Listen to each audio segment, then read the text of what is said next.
Salut tout le monde, c'est Azilis. Qui s'est motivé pour vous faire un petit truc en image et en son parce que franchement, voilà. Désolée pour la tête en papier mâché parce que bon. Bref, mes lectures du lundi. Donc voilà, on va faire comme d'habitude, enfin, si possible, machin. Ce que j'ai lu la semaine d'avant, enfin, on finit de lire plutôt, vu le temps que je mets ma lecture en cours et ce que j'envisage prochainement et enfin voilà, machin. Donc ce qui risque légèrement de se transformer en 3615 code ma vie de dinde, donc n'hésitez pas à ne pas regarder ou à zapper si vous en avez rien à cirer. Voilà. La semaine dernière, j'ai terminé Birthmark, le tome 1, voilà, qui s'intitule Rebelle. Que vous dire? Une dystopie, young A, jeunesse. C'est pas un rythme effréné, c'est sous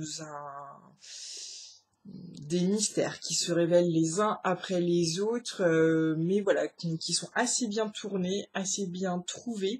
J'ai été voilà, je me prenais au jeu de les découvrir ou de me casser la tête et de savoir de chercher à comprendre qu'est-ce que ça pouvait bien cacher derrière. Euh, Là-dessus, enfin, c'est assez jeunesse, enfin c'est young A, mais l'intrigue en elle-même est assez bien fichue. Voilà, on prend pas le lecteur non plus pour un con. Grosso modo, pour vous faire un gros grand résumé. Euh, L'univers est assez original aussi. Birthmark, avec ce ruban, voilà, qui m'a servi de marque-page. Euh, Dystopie, donc ça veut dire que voilà, on arrive dans un univers qui n'est pas celui de la réalité actuelle et donc où les règles sont faites pour que les personnes ne trouvent pas leur bonheur. Voilà. On n'est pas du tout dans quelque chose où tout il est beau, tout il est gentil. Et en effet, on est catapulté dans un univers aux côtés de Gaïa, une jeune fille de 16 ans. Et donc même si elle est jeune, elle n'est pas nunuche.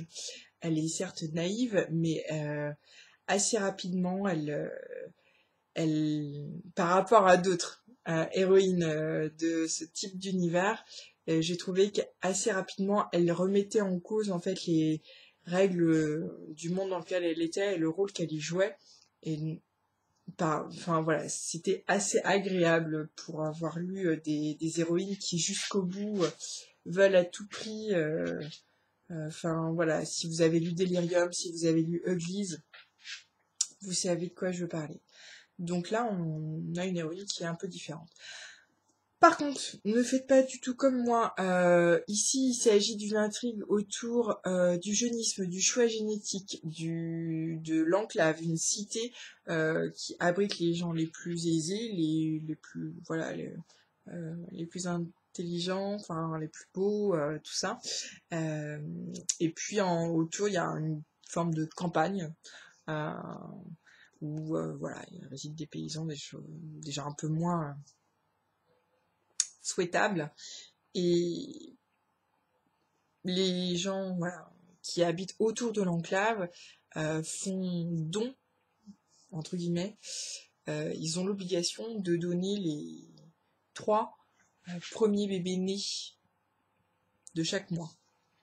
Et donc Gaïa, qui est sage-femme, voilà, se retrouve en fait le maillon qui permet de faire le lien entre la maman qui vient de donner naissance et l'enclave qui récupère les bébés. Ça doit se faire sous 76 heures, enfin 90 minutes. Et donc voilà. Ne faites pas comme moi, ne lisez pas ce livre si vous êtes enceinte.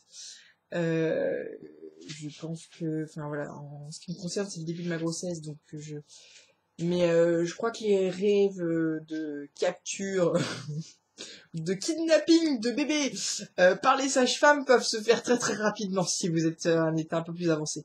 Donc, euh, donc voilà, patientez avant ou après, mais peut-être pas pendant. Voilà. Toujours est-il que ça c'est fait, c'est pas mauvais, c'est pas excellent non plus, mais ça a le mérite de pas être trop nul et de pas être non plus de pas coller à ce qui a déjà été fait, ou en tout cas de ce que j'ai déjà lu. En ce moment, je lis le tome 4 de la série Georgina Kincaid, Succubus. Donc c'est Succubus It de Rachel Mead. Auteur tout simplement génial, que j'adore. Donc je vous lis juste, bon c'est le tome 4, donc je peux pas vraiment vous en parler parce que voilà, autrement je vais vous spoiler et pour un peu que vous auriez envie de découvrir, ce serait quand même dommage. Succube, je sais pas si vous savez ce que c'est une créature démoniaque qui qui est immortelle mais qui gagne quand même son énergie, son train de vie en consommant du sexe, avec si possible des gens bien sous tout rapport, et donc plus la culpabilité est grande, plus le gain et l'éclat est énorme pour le succube. Donc du coup, voilà, Georgina Kincaid est succube à Seattle. Donc voilà, je vous lis les premières phrases, ça va tout de suite vous donner l'ambiance. Coucher avec mon psy était une mauvaise idée, vous n'avez pas besoin de me le rappeler, mais j'aurais voulu vous y voir. J'en avais vraiment assez d'entendre. Et comment expliquez-vous ça? Ou dites-moi ce que vous ressentez là, en ce moment. Enfin, je finis par craquer et décider de montrer à ce type ce que je ressentais. Et je dois avouer que pour quelqu'un qui n'avait jamais trompé sa femme, il se révéla une proie facile. Ridiculement facile. Son prétendu sens moral m'apporta une bonne dose d'énergie. Tout bien réfléchi, ce que nous avions fait était probablement ce que son canapé avait servi de plus productif. Donc, voilà, on retrouve très très vite le ton, le caractère de Georgina Kincaid, succube de son état, qui n'est pas forcément un démon très méchant et qui est plutôt attendrissante et foncièrement humaine dans sa manière d'être et de fonctionner.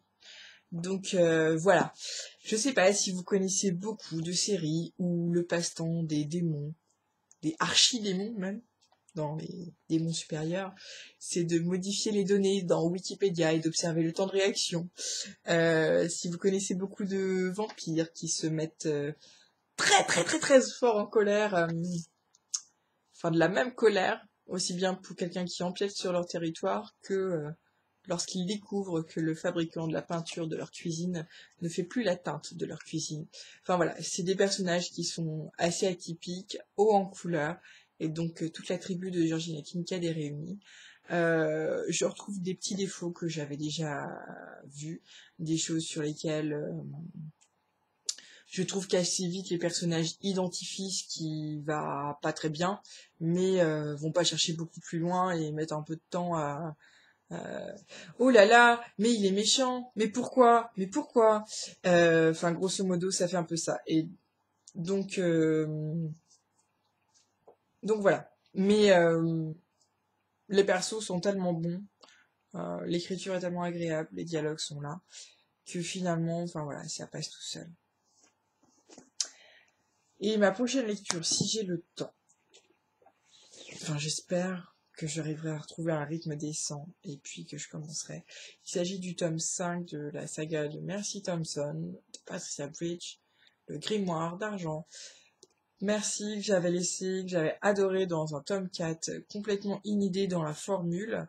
Donc j'ai hâte de voir ce que nous réserve en fait cette jeune changeuse coyote. Voilà, à très bientôt. Et vous, que lisez-vous ?